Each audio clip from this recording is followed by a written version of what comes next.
Hey everyone, we're here with Piotr and Rich from Telepathy. If you don't know them, you should check them out.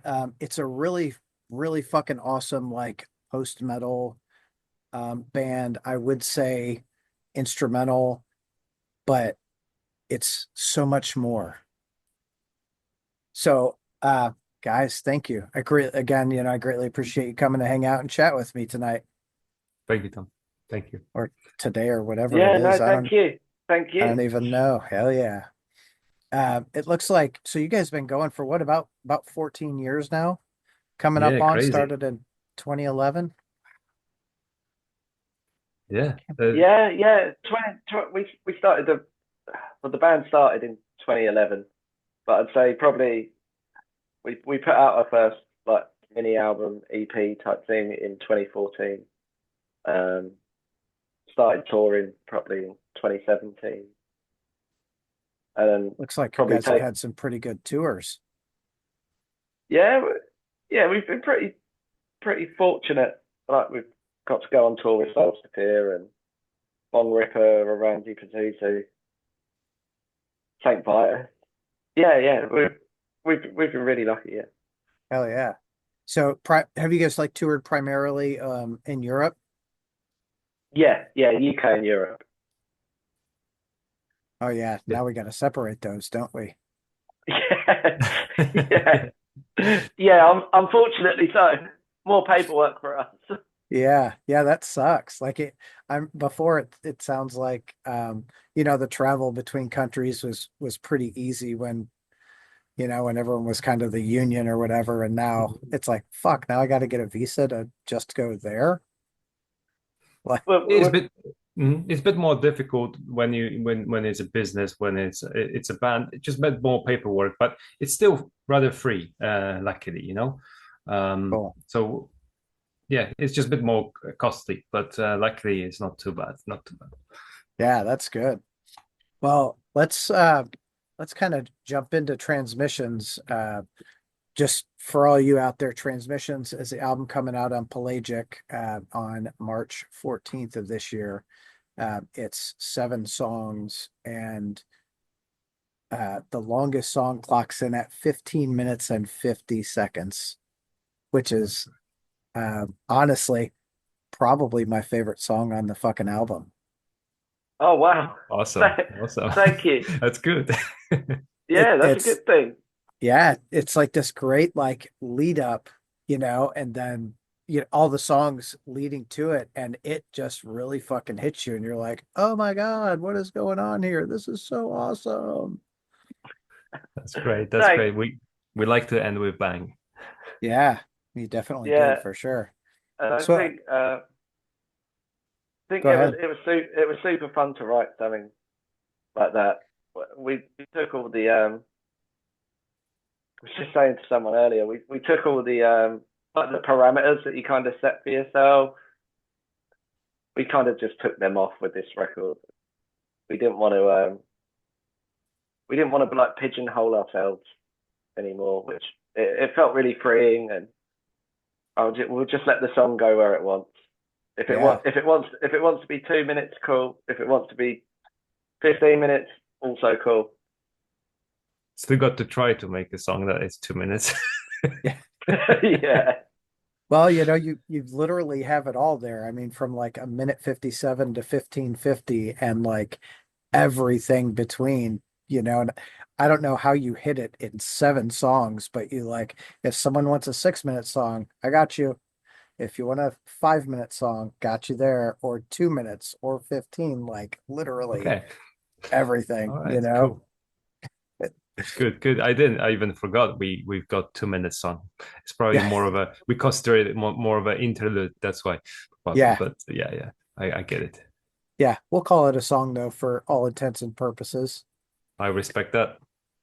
So, what was like writing Transmissions like for you all?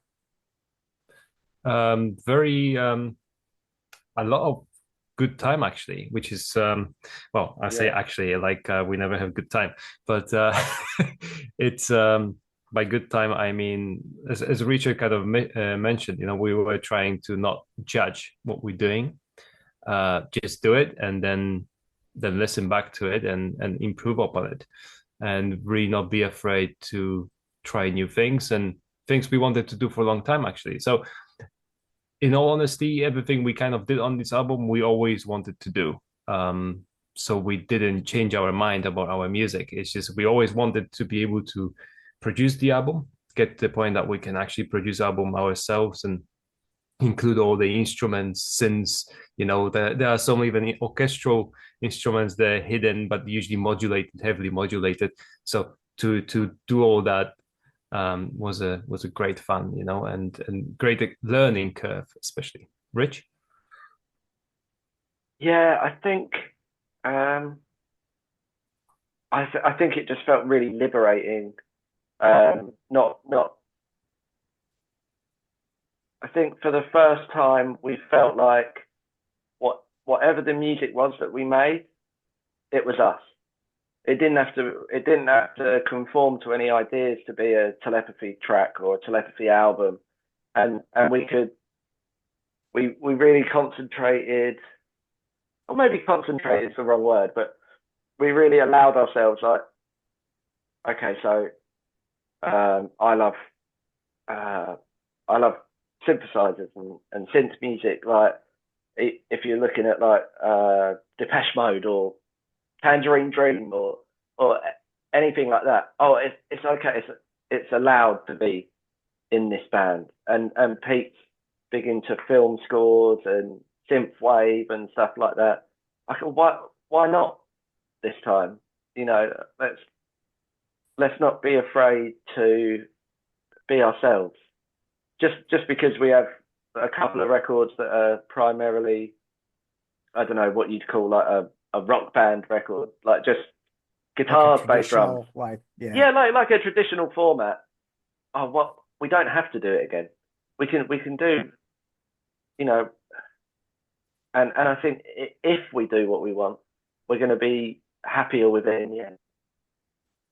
Well, absolutely. And I think, bands that, in my mind, bands that do music for themselves or music, that they enjoy listening to and playing, um, the music comes off as a lot more authentic because you're not trying to like, we have to be, you know, this measure is where the chorus goes and we have to do it like this. Like, no,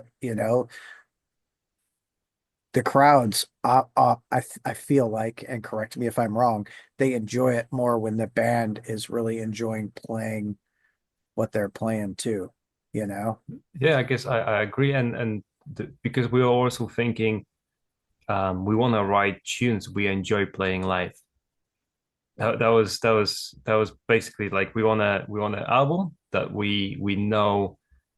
I mean, because it's really hard. You never know until you go on the road. Some Yeah. some tunes that just don't sit with you or with the crowd, and you have to. We'll still find out, what sits with people. And um, but we wanted for the music to feel right in the room when we play, even practice, that it kind of is just super enjoyable, that it drives you all the time. You don't always have to just think. And because as much as I like the intellectual writing and we like writing odd things, this album was very much about just do it, think later, you know, Yeah, Yeah. and it feels great, maybe just because we don't know what we're doing, but we can't do a typical chorus verse thing, I don't Yeah. know, but it's Well, fun. and I think that's the main point, right? Like, did you have fun doing it? It sounds like you guys had a chime, tremendous time making transmissions, like the smiles on both of your faces talking about it. It, is to me, it's like a telltale sign, like uh how involved were you in the record and how pleased are you with the final product? And from my end, sounds like you guys are like two thumbs up. Let's keep this shit going. I'm kind of blown away that, because if you asked me 5 years ago, would you guys ever do album on your own without a producer in the room and without engineer? I'd say no way. Maybe in 20 years time. So to me, I'm just very grateful we kind of did that, you know, that we were not afraid to do it. And yeah, it took, I think Christian was the one that talked about it about 10 years ago, but I think we're just not confident at that time to do it. And this time we did it, you know. And yeah, Yeah. that's that to me, that's what makes me very happy that we were Yeah. able to kind of really grown as a band. Yeah, it was good S- time. So on your Yeah. previous albums, you guys have like written and recorded with you know, a producer in the room to help guide you.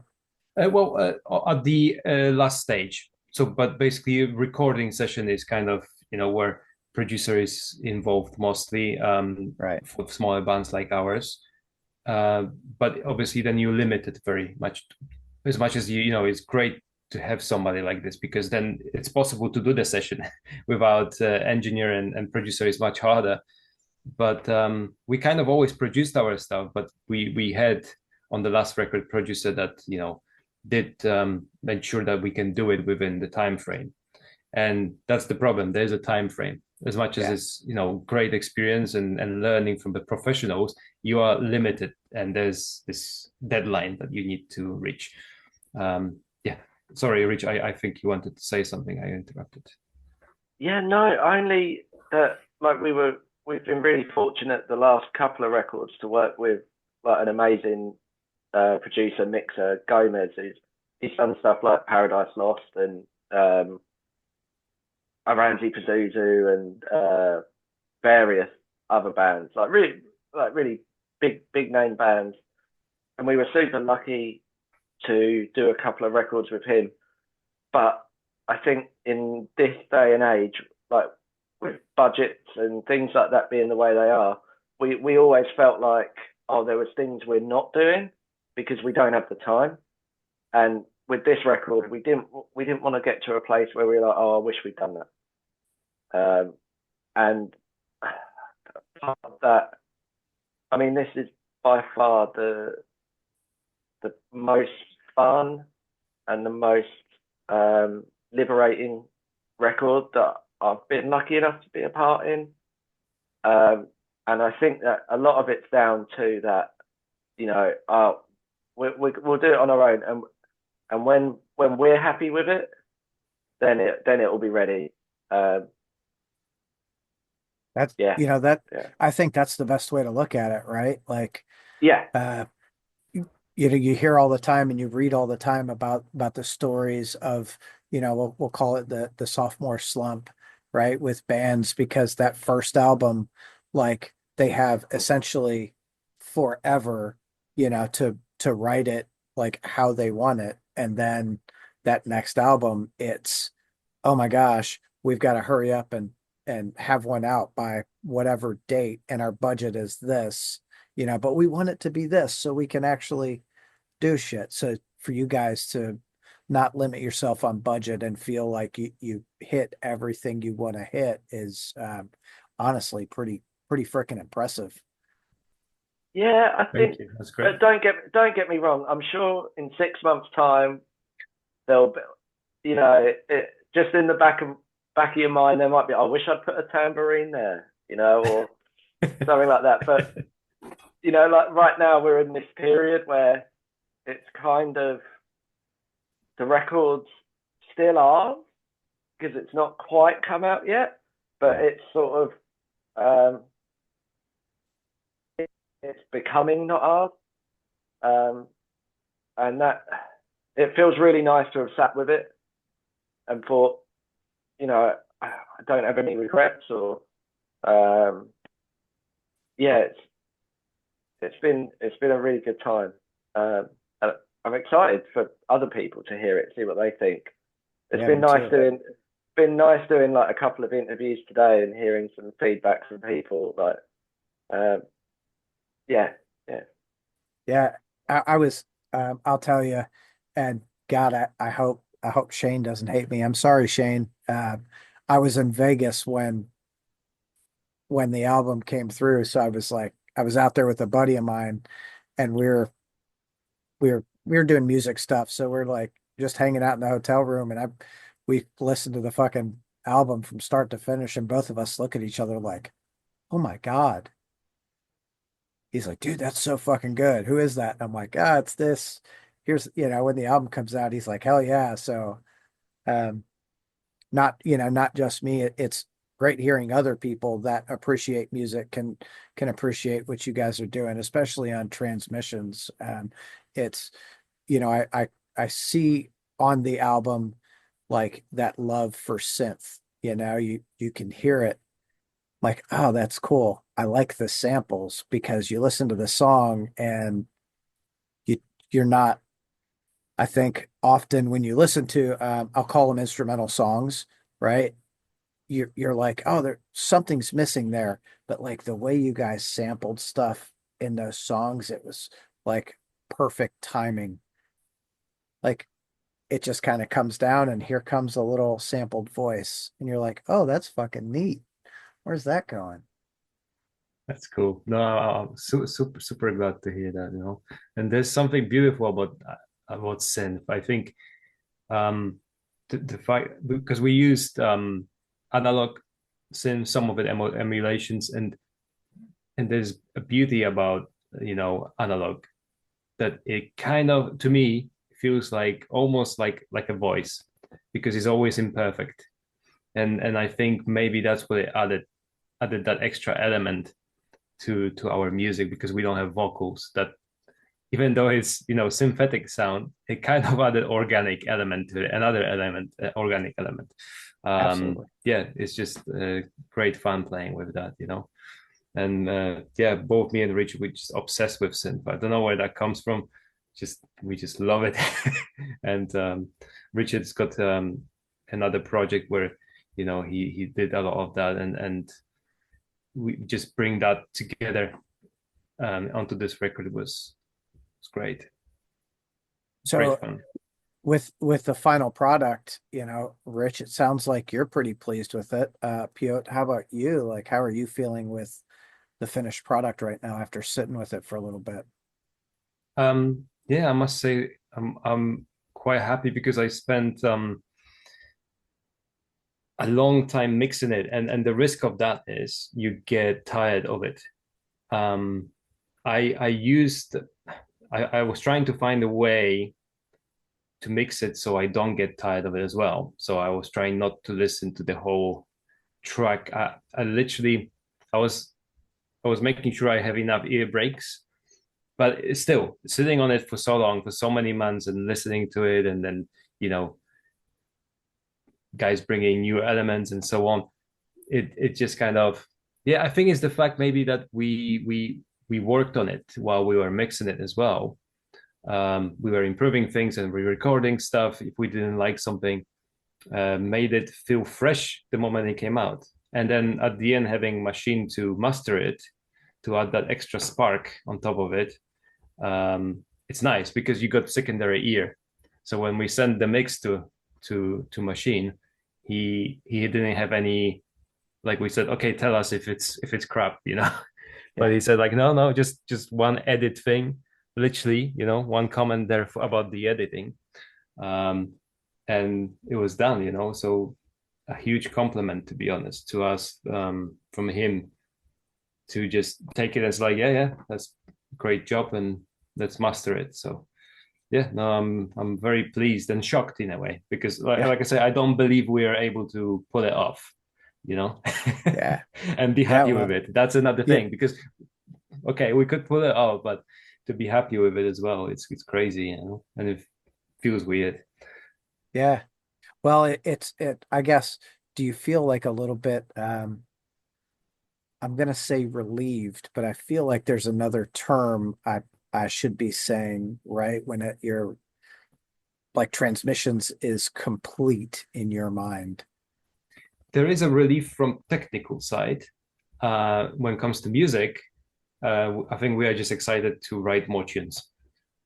So you kind of like, okay, that's done, and now we just want to play it live. We are practicing. We started getting back into heavy practice last weekend, and yeah, we can't wait to play it live and write some more tunes. Hell yeah. Yeah, I think the relief will come when the album comes out and we're on stage playing it. I think that's when you get to enjoy it the most. Um, yeah, when you sort of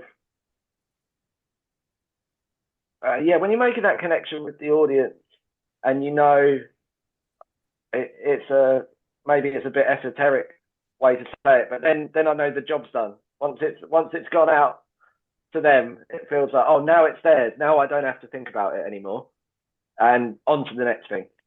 That, that's a pretty cool way to like look at it, right? Like, because you were saying, right now it's yours, Yeah, yeah, so once it hits, it's like, okay, now it's everyone else's. We're done with it. We're on to whatever that, next thing is. That's pretty neat. So how does that translate live for you? Like when the album hits, is there like you go out live and you're like really like focus on the people in the crowd to see how they're enjoying it? I think so. Rich, how you definitely for me, yeah. I do look for the response and decide then later what I think we should play, and then we discuss. I think everyone does it, but I don't want to speak for Richard. yeah. I think there's that moment when you see people connecting with it. Um, Even if, like, when we're playing, see someone with their eyes shut, for example, and go, "Oh wow, they're into it." So, and then we start kind of tweaking it. What songs in what order are we gonna are we gonna present this as like a full album show and then a couple of extra songs, or are we gonna mix it up? Um, but they're all conversations for later on, I think. Yeah. Um, Yeah, but Yeah. As you prep it's a for the funny thing. road. It's a funny thing because it's a balance between what you enjoy playing live and what you see people respond to, and yet there's another element that you can't really judge it on your bad day. If you have a bad day and you think mm, people hated it, and then the rest of the guys think this was the best show they played of the tour. So you have to kind of balance between all of those things. And sometimes you look at someone and you think like, oh, this guy hates it. And then he approaches you at the end of the show and he says he loved it. He was just focused. So it's it's very hard. I suppose you know it, like Richard says, you know it a bit later, once you got enough feedback. yeah, And yeah, it definitely is important how we feel when we play it as well. I think the Yeah. better we feel, hopefully the better response. You know, Well, and I yeah. think that's it. Oh, sorry. Go ahead, Rich. I think it's easy for everyone to go into like that self-critical honesty, thinking, and you're thinking, oh, did they not?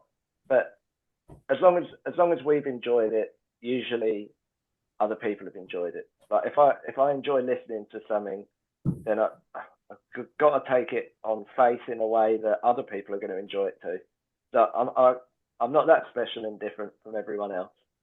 So um, yeah, I don't know. I think we're all very special and different from everyone else. That's what makes each person awesome and unique, right? yeah. Well, yeah, in that way, we're yeah. all we're all special and different, just like everyone else. Yeah. Yeah. Just like everyone else. I love that.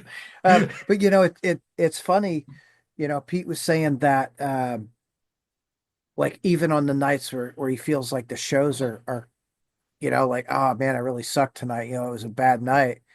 Like I think you guys look at it overall, right? Like, oh, through the course of the tour, like this was a bad night. Whereas most of the people in the audience only see you that one time, right? And you move on Mhm. to the next thing. So even if you have a bad show, they don't know. They're like, hell yeah, like that was great. I Oh love yeah, that. It's like, oh, yeah, yeah. They don't Yeah. know when I go if I go and see oh the Cure or whatever band I'm going to see. I'm not there thinking, oh, Robert Smith had a bad night's sleep last night. He's not as right. good as he was last night.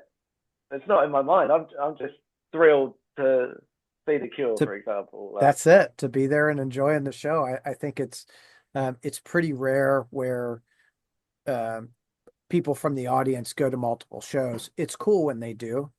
You know, I try to go to multiple shows on a run. I'd love to see a band if they're out touring. I'd love to see them 3, 4, 5 times, like Mm. on that single run. Cause then I'm like, okay, then you can kind of pick and choose. But man, that like probably 95, 99% of those people are only there for the one night and they're like, oh, this is awesome. That's what's awesome about touring with the bands you like, because then you get to see them every night, and you get that great experience of of comparing and the venues as well, and everything, So it's very cool. Yeah, that Yeah. is super cool. So speaking of bands you tour with, is there a band that you guys have toured with that you were like, man, I really enjoyed this tour because they were on every night, or like their musicianship was out of this world and I learned so much on that run.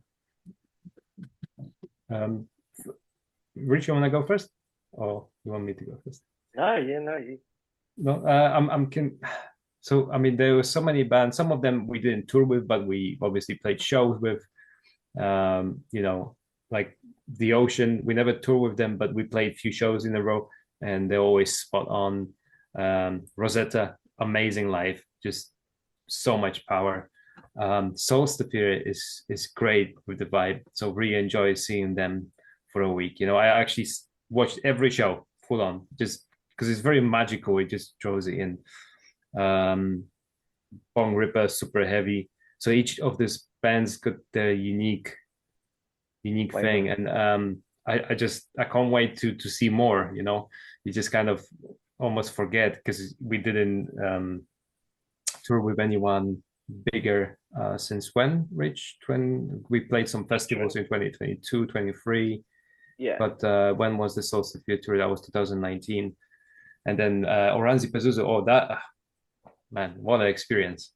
I think, yeah, that's one of my favorite latest experiences, seeing Oranssi, because they got just such a intense show. It's just, yeah, it blows your mind. Right on. How about you, Rich? Yeah, I think when I'm thinking about that Solstafir tour, they were the first um like bigger band that took us out with them in the UK and Ireland. And I think just from being it's not so much like musically inspired as just inspired by the consistency and how lovely the crew were. And it was like a first little, it was like dipping your toe into that more I don't want to say professional, because everything's there's no gradient for this kind of thing, but just that first time touring with a band that had their light tech, their engineer, their manager on the road with them, and it was really amazing to see how they can function and just be completely themselves.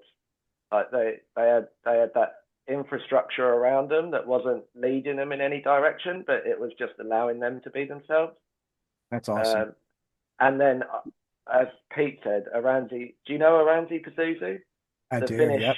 Yeah, that was just wild. So what I watched that show every night on that tour, just to see it. It was magical. There was something almost like ritualistic about it Mhm. that felt really special. Yeah, That's that was an incredible tour. You like went back to there for a moment. You were like, man, this moment was so dope. Like that's cool. I was actually talking with George, elder drummer, Oh, and yeah, we played with them in Yeah. Barcelona on that tour, and in Porto, in Portugal. They were on like the same little train between different festivals, and they were yeah, great live. Yeah, they were lovely guys. yeah, that like George, I've only talked with George and he's super, super nice. Obviously they're fantastic, congrats to Elder for being taken out on the road with like Tool, one of those bands that I think a lot of people in this avenue or in this realm, you know, they want to be on that big stage. So it's cool that they were taken out. But uh, he was telling me about Oranssi Pazuzu and the drummer, which was I knew the name prior, but you know, I was like, I get so many emails every day of, you know, hey, check this band out and this new album and this single. And I'm like, oh my God, it's almost like drinking from a fire hose, you know, like, how do I do this? Uh, Best. so it's cool talking with musicians and them, you know, saying, "Oh, I really like the drummer from this band. He's like just amazing and he teaches me so much." Or, "Man, this band was great live for this reason." Because I'm like, "All right, now I know that's an avenue I want to go check out." Yeah, yeah, so that's true, and that's cool, you know. Hell yeah. I'm impressed, you know, how, you know, the patience to kind of listen to the job you're doing, and the fact that you found time for us, you know, as well. That's super cool. I only want to bring stuff on that I like. If I don't like it, I'm not, you know, like I'll listen to two or three songs and then move on. And um, it is a lot, but whatever. Like it's music. It's this isn't not my career. I just love doing it. So I'm like, all right, this is fun. This is my me time, you know? Awesome. My wife's like, are you having another interview? I'm like, yeah, I got one. She's like, okay, good. I get some me time. Like, oh, thanks. Awesome. So what is your tour schedule look like over the next like 12 months? It's looking like we're going to do a release show in London, April the 17th in Camden. Um, and then we're going over to Berlin in May, and then we're going to play a Colossal Weekend Festival in Copenhagen straight after that. And we're gonna see Oranssi Pazuzu there, and I think we're playing with them and Chat Pile, which is like another great new band um, in Copenhagen. Somewhere on the way home from that, and then in August we might be going over to Europe again for another festival and a few club shows. And then I think later in the year in October we'll be going out in the UK and Europe for something, but we can't sort of announce them until they're announced. But it's looking really good so far. I mean, we haven't got the album out yet, so we'll see. We'll see what the response is like, and hopefully we get to carry on um, I as think we are. I think, you know, I think a lot of people are gonna like it. You know, Transmissions is start to finish is just a fantastic album. So I would I would expect the audience to go, holy shit, what is this? Give me And more. we are so pleased so far, you know. I mean, the feedback has been so good.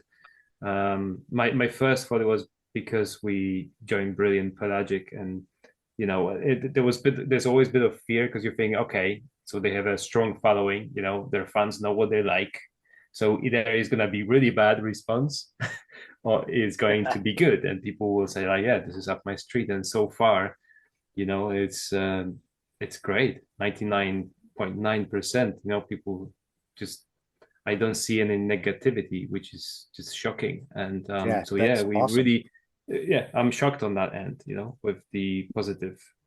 And so it Yeah, makes us more excited, and we just want to deliver more things even we didn't plan. So we constantly think like, okay, can we what's create more next? content for people then? Because we like it, we already had lots planned, but let's try things. Like I was like, oh, I can't find time for this.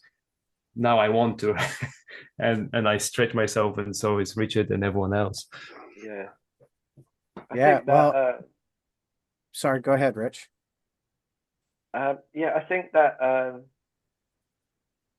that fear is kind of it's kind of natural now, in the way that, and that excitement. Like, we haven't put out a record since, I think, I'm going by what you said because my memory is terrible, but I think it was 2020 we put out Burning Brace, and so we've had like 4 years where we've done. After the pandemic, we could go out and tour on that record, but we did like two tours, and then we wanted to write new stuff. So really, it's been about a 4 year break between records, and so there's something revitalizing about it, about this record, where we've had that time, but also the excitement is like, oh shit, people are still here to listen to it. You know, like we're fortunate enough that like the fans that hooked onto those earlier releases, they stayed with us, Yeah. and it's been really rewarding in the last couple of singles to see, oh holy shit, people are still there. You know, what a great position to be in. Yeah, I Yeah, mean, it's got a. Sorry, you go ahead. No, you No, go. I just wanted to say that some fans stayed with us through that last 4.5 years, and they commented on every post, and to the point, you know, you feel on the inside, you feel guilty, like, okay, we need to give people that music because it's like we promise, and because they've got to that point that we almost like promise we're gonna do it, and from the outside it must have looked like we're not doing it, but we constantly work in that time on it. And yeah, so but some people just stuck with us, especially, you know, and they for a moment didn't get upset, which is I yeah, respect that a lot. you know that Very I think that's a grateful. testament to how much they enjoy your music, though, right? Because I think, of course, there are the fans who are like, "Man, I want more music. Gimme, gimme, gimme." But at the end of the day, I think most of us understand, like, okay, we might not get an album every year, or, it might be 4 years, or if you're a Tool fan, it might be more than a decade, Yeah, but those fans they're gonna stick with you, which tells you, like, oh, they absolutely love what we do. So our I don't want to call it a product, but at the end of the day, that's what it is. Like, our product is worth something to them, whether they buy it or not. They love you guys and they want to listen to what else you have coming down the pipeline. No, it's a good feeling, definitely, you know. Yeah, Very grateful for that. And for sure. especially that, like you mentioned Tool, it popped to my head, like we're not Tool to keep people waiting. You know, people Well, will yeah, wait for but 100 years, you know, they'll yeah. come back alive to yeah, listen to the Tool album. I'm talking like 4 years makes it like the Chinese democracy of post metal or whatever, but that's right. not it at all. You know what I mean? It's only 4 years. Yeah, it's only 4 years. I mean, there are some bands who are on a 4 or 5 year cycle. So, like, 4 years, yeah, okay, that's not too bad. Now when you guys are going 20 years between albums, now we gotta talk. Yeah, what's Yeah. going on?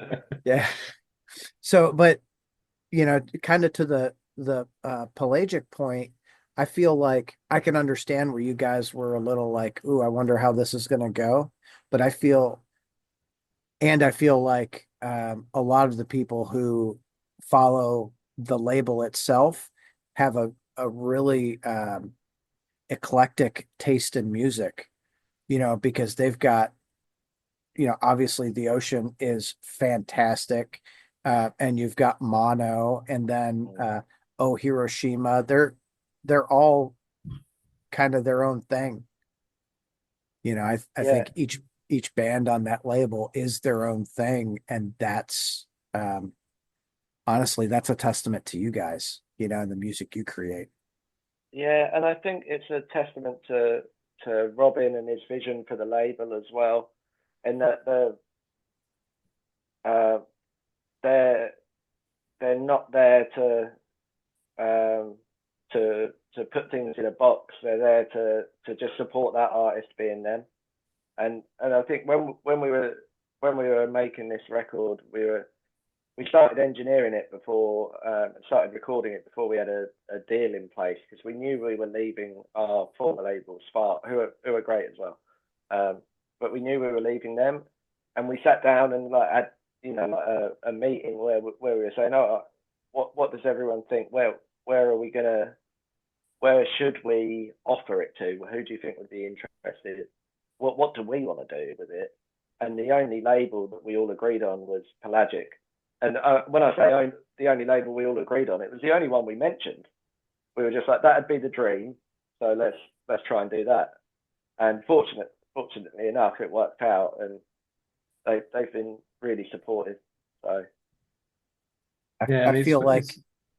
Go ahead. No, you go. Sorry, you go first. It's fine. I was just gonna say, like, I feel like if they were, if they were gonna take the time and sit down with you, at that point, they were pretty confident they were probably gonna bring you on. Like I don't think that they would waste time sitting down with a band that they were like, meh, on. And it's cool that all of Telepathy were like, ooh, let's do that one. Oh yeah. That would be fucking cool, because they've got, Pelagic's got such a they're so well respected, among bands and artists and fans for their obviously their tremendous roster of amazing musicians through and through. And my favorite thing is the beautiful vinyl that they put out consistently. Like, holy shit. That was another thing. We were really stuck on finding a label that won't compromise on the quality of the vinyl, because it's such an important thing to us that whoever buys the vinyl can experience, not just buy a vinyl and hopefully it will be a vinyl that people will like to have, on top of their shelf, not at the bottom, that it look great. We put a lot of work to have the artwork done and designed, and Richard did a lot of layout and designing it of the photo. I don't know if you know where the photo comes from, but it's like old family photo my dad did in '84, and it got the whole album, like all family photos from our family, got flooded, so they all got destroyed. And as the place was being demolished, we went to check that place when we found those photos. So I took them, dried them for 2 weeks, and took photos of it. So it's also got a bit of history to it. So Richard took really care to shape things. And then when Robin added this extra bits and was really happy for us to create this, hopefully, something that people will be very happy with, stylistically, I can't wait to see it myself, As far if Rich could correct me, but I think it's going to be matte finish. Matte finish with which we wanted a lot. So. The gatefold's going to be matte finish with a shiny, like an obi strip, but a wraparound thing, and that was part of the thing. Like the first conversations we had with the label, they suggested to us, like, what can we do to make this a special package? And that's I think certainly for me and Pete growing up, being music nerds, that's the first thing you want to hear. And just back to what Pete was saying about like the album cover being like an old family photo, that's something Pete and his brothers come across like by accident in Poland when they were going back there to visit them. And it kind of speaks to the album title in a way, because all of those audio samples that come up throughout the record, we're thinking of them like transmissions from somewhere else. And the idea of finding these photos, it's almost like a transmission from the past to now. And we were trying to capture kind of that I want to say like a nostalgic Aesthetic. Nostalgic aesthetic with the music and with the packaging, but also it's kind of futuristic. in its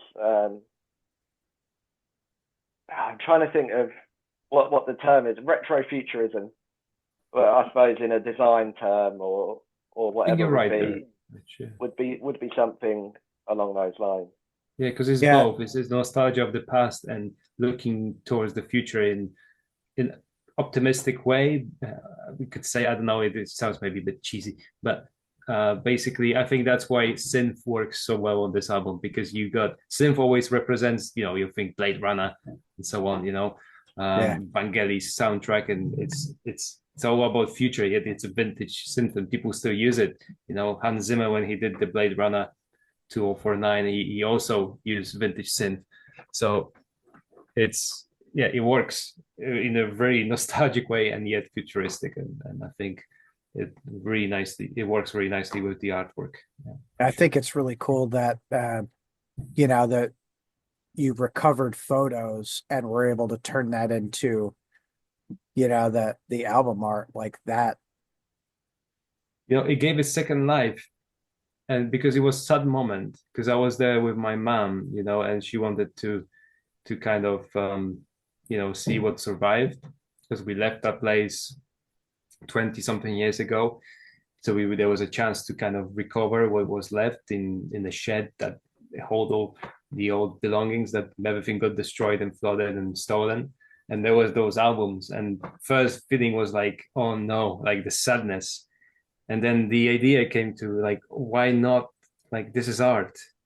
And then show it to guys, and they all liked it, and yeah, so he gave it a second life, and that's great. From Yeah. really sad moment turn into It, something really cool, and it's, I think it's a really cool story that really pushes the story of your family kind of out to everyone. Like, oh yeah, we left this place, 20 years ago or whatever. And here in 40 years, it'd be like, we left there 40 years ago. And 20 years later, we went back. So it's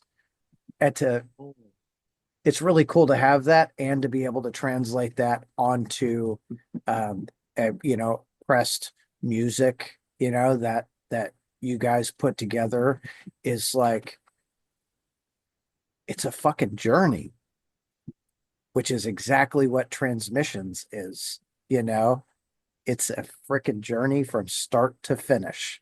So how I gotta go fucking pre-order the record now, damn it.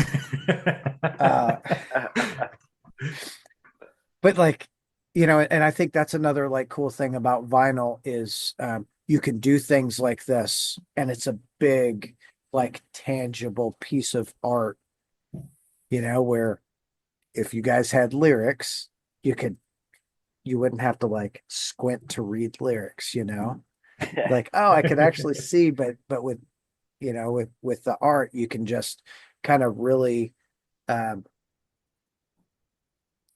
enjoy or appreciate all of the art together. Put the record on, throw your headphones on, and grab the album and just start like reading liner notes and looking at the art and enjoying what it is all together. Yeah, no, sure. And I think the way Pete mixed it and the way we composed this record is that it's not entirely seamless from start to finish, but with the vinyl and with the sequence of the tracks, they run in, each side runs into each other. So the two singles we've released, Oath and Augury, they make one 15-minute song when you listen to them back to back. And then side B is two tracks, but you can also listen to it as one long song. Same with side C, and then side D is its own. It's like, if we were thinking about the album as a film, which kind of how we visually think about the music, it's like a soundtrack for something that doesn't exist. That side D, the last song on the record, would be like the ending credits, and the rest of the record would be the film. That's pretty dope. So there's a band called Seventh Station. Mm. that they do like they're instrumental also, and they've got a new album. It's either just came out or getting ready to come out. And talking to those guys when they wrote it, he's like, I don't remember which one, but one of the guys was like, "Hey, I look at each track like this is the trailer to a film, and if you listen to the song, just like like you're saying, the album, and I can see the album as a movie, like listening to it, I get like scenes playing out in my head, which is fucking awesome. But it's the same thing with Seventh Station. They God, I think you guys playing together would be absolutely bonkers. I think it would be fantastic. Uh, Maybe it will happen, and it's not like we're saying this is anything particularly new or revolutionary. Like even thinking about Sleep when they did Jerusalem, and it was like a 50-minute song. yeah. Those things they've always been happening, but maybe maybe it was our kind of subconscious homage to But so I think it's nerdy like, prog rock. yeah, I mean, I think a large part of it is like the actual art of it, versus like a traditional song, verse, chorus, verse. This isn't just like a traditional song. This is like music. This is a soundtrack to um essentially someone's life, Mm. So I like to I like to think of it in that, in that realm. And that's why I think why I've always been drawn towards looking at a whole album, instead of just a single here and a single there. Like, what does everything encompass? Because I think a lot of people can write like a good 3 minute song, or at least a catchy 3 minute song, but who can write an entire album that will encompass your whole thought process for 50 or 60 minutes? I'm the same, Tom. Yeah, I love that. That's why I love listening to film music as well, and I just like the journey. So hopefully we love hearing people's concepts. So when they listen to it, they come up with ideas. It's always nice. Very often after the show, people come and it's like, well, I think this album is about this and that, and I love that. We have so we always give a little kind of tips or whatever. We do write concepts and it's out there, but it's never complete. It's complete in our private space because we don't want to give everything away. We want for this to speak to anyone, whoever listens to it, wherever in the world, that they can listen to it. And I think that's the beauty about instrumental music, that hopefully wherever you are and you listen to music, you can connect with it and find your own story to it. So I, that's what I like to do with music myself. yeah, I mean, that's, I think, some of the best way to capture the audience is to give them enough where they kind of know where you're coming from or where you're going, but you don't give them everything, and they can can process that journey or think about what that would look like to them, because everyone's story and everyone's journey is going to be different, so it leaves a little bit of uniqueness to, oh man, like this one, I was walking through a snowy war field, and it was shit blowing up around me, and whatever their story was. Yeah. It's really cool that you guys get to hear that from the fans after shows. Yeah, definitely. I've got records like I've mentioned even today ones already. Fever Ray album, the first one, even though it's got lyrics, but they're so I don't want to say odd, but I can't find a different word for it. So let's say odd. Um, so you can make up your own story to it. And even though she does got the concept, she wrote it for specific reasons, I suppose. To me, it is my soundtrack for my mid 20s. So I've listened to that a lot, and it's very important for me for that part of life. So that's what I always want for people to take and hopefully be, like you mentioned earlier, actually, their soundtrack. Yeah, So yeah. that's awesome. That it's really cool that you even have that thought, like because the reality is I feel like every person has like their house band, like when they walk, you're like, oh, I know what band is following you. And so now I've got to find someone who I'm like, oh, you're a telepathy band. That's what band is following you around. Like I got to find that person now. Fuck. Like, thanks. Give me more to do. And Sorry. I think some of it comes back to like when I was a teenager and still now, like I love the Deftones, right? Love the band. Now I've never had a clue what Chino is singing about, right? But I can't. The lyrics are mysterious, and I don't know his intention with them, but I know what they made me feel when I was a teenager, and then when they released Diamond Eyes and Koi no Yoken, I know what they made me think of then. So I have my own story about this record, and I don't necessarily need to know I don't need to know the intention. I just need to know what it meant to me. Right.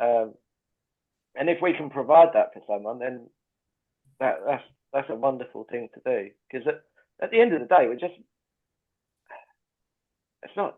I don't want to say selfish, but we're just making ourselves happy with it. It's And okay. You can totally be selfish and write music just for yourself. yeah, yeah. Like, Well, like we want to play in our favorite band.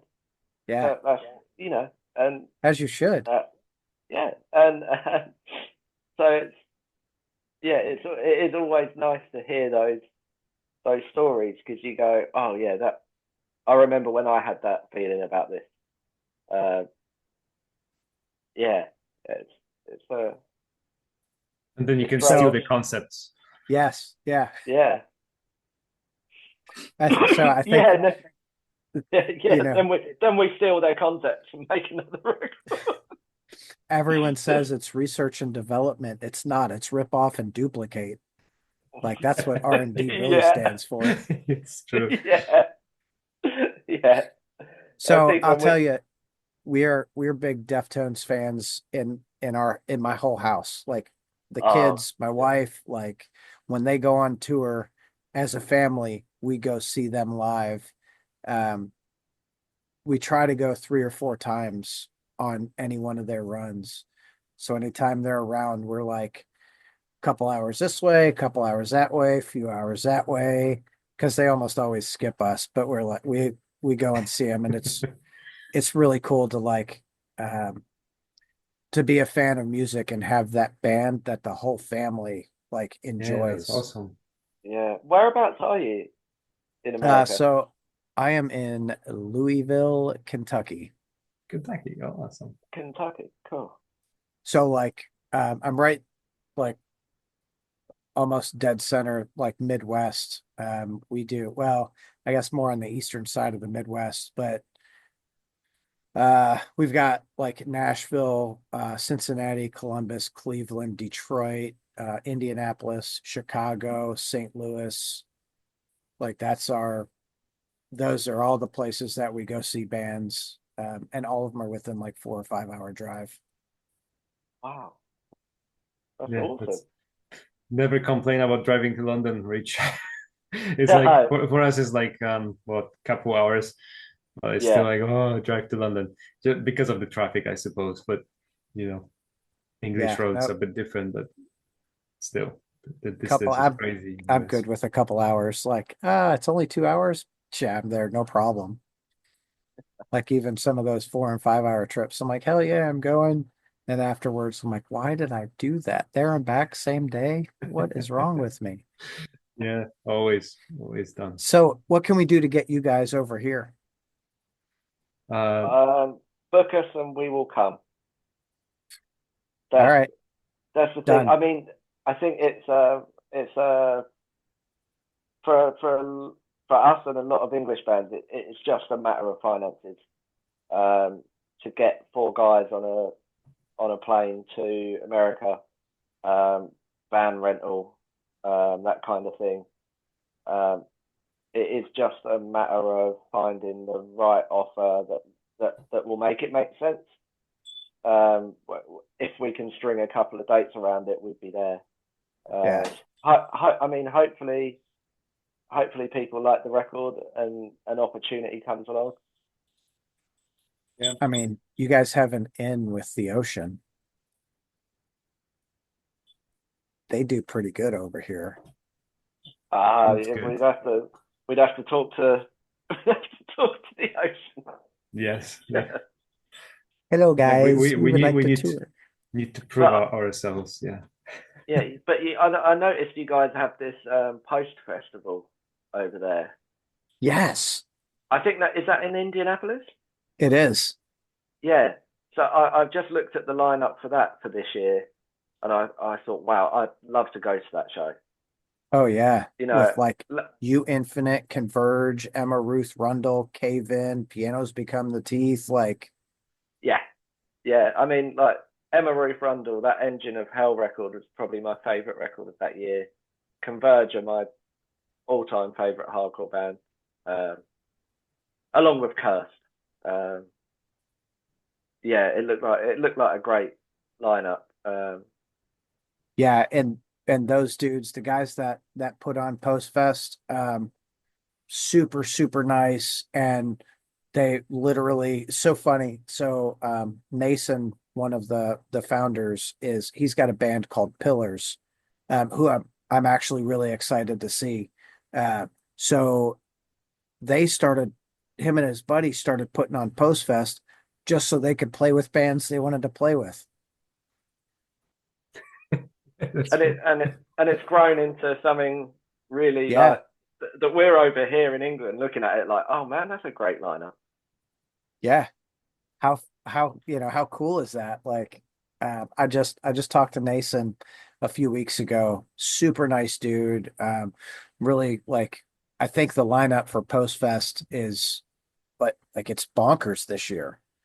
And it again, right? It's got what, You Infinite, who's on Pelagic, you Yeah, know, yeah, like playing. I listened to a little bit of their shit and I'm like, oh my God, like I dig this a lot. What the hell? I gotta like slow down and just kind of like focus on a label for some time. I don't know what's going on. But I think that would be a great opportunity for you guys. Maybe not this year, but maybe, maybe 26. Get you guys on Post Definitely. Fest. We definitely up for, yeah. Send him the record, Hell yeah, I will. and yeah, we'll see what happens. Yeah, that would It's be wild. cool. It's wild enough for us um, that there's people in America listening to our record. There's still that little. I was saying to someone earlier, there's still that little like kid inside me that's like, wow, this is um, this is crazy, and it's really nice to be able to enjoy that.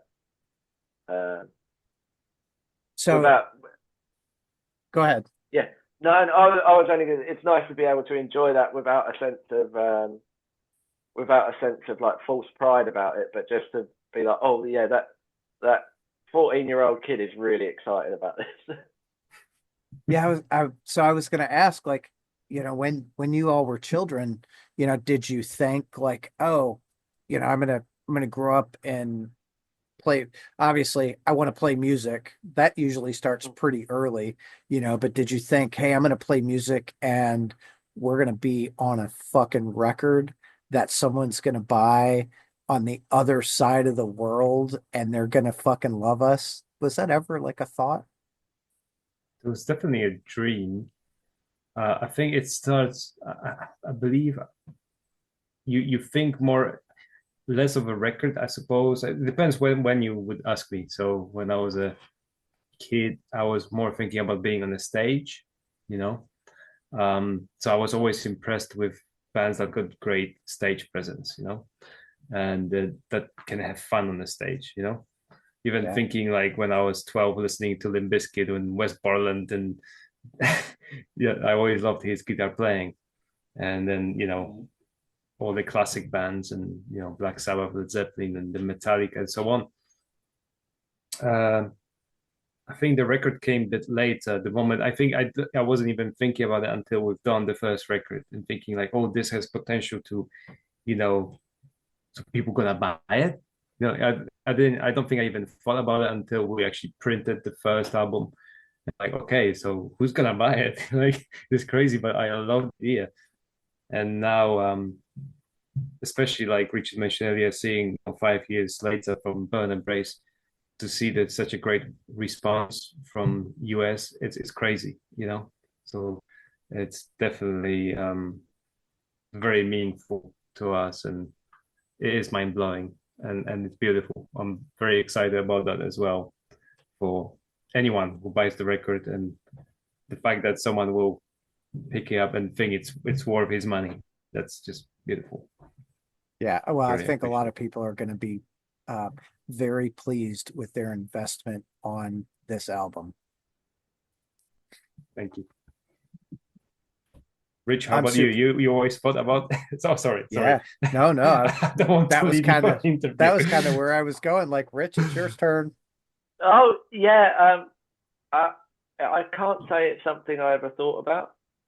Um, I think things have happened for this band so incrementally over time that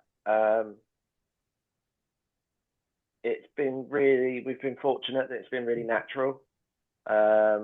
I remember the first time we had a record out on vinyl, like the excitement of that, of getting that record in the mail and like signing off on the test presses, and I think at the time with that label it was Death Wish, Jacob Bannon's label, were carrying the distribution in America, and I was like, that's crazy, but my mind kind of shuts off there. It's like, oh, can't comprehend it, if you know what I mean. Yeah, And like chatting with yourself and talking to Shane and Amy at Atom Splitter doing the PR. It's still very. I hope it always remains a privilege, because that's how it feels. Um, it's like, yeah, this is super cool. Um, Maybe I'll process it later on, well, once the record's out. But right now, it's just a great experience. yeah, but how cool is, like, I think that's really cool that you look at it as a privilege, right? Not that not that there are shitty people out there, but like, I think it's cool to come from, like, oh my God, like, I feel this is where I've always kind of, you know, would, of course, we dreamed to be here, and now we're here putting out vinyl and being distributed in the States and, everywhere else. Like, it's a fucking privilege to be here. I think that's a really, really fucking awesome perspective. Yeah, yeah. I think it doesn't negate the hard work that we put into it. Like we Right. worked really hard on the band. Um, we worked really hard on the music and all the stuff behind the scenes. But it is still it it would be a shame if anyone woke up and thought, oh, it's my birthright. It's my birthright to make weird prog metal. I'm sure there's someone out there that is like, Yeah, fuck you. This is mine. I'm doing it. Like, maybe, but I've never met one.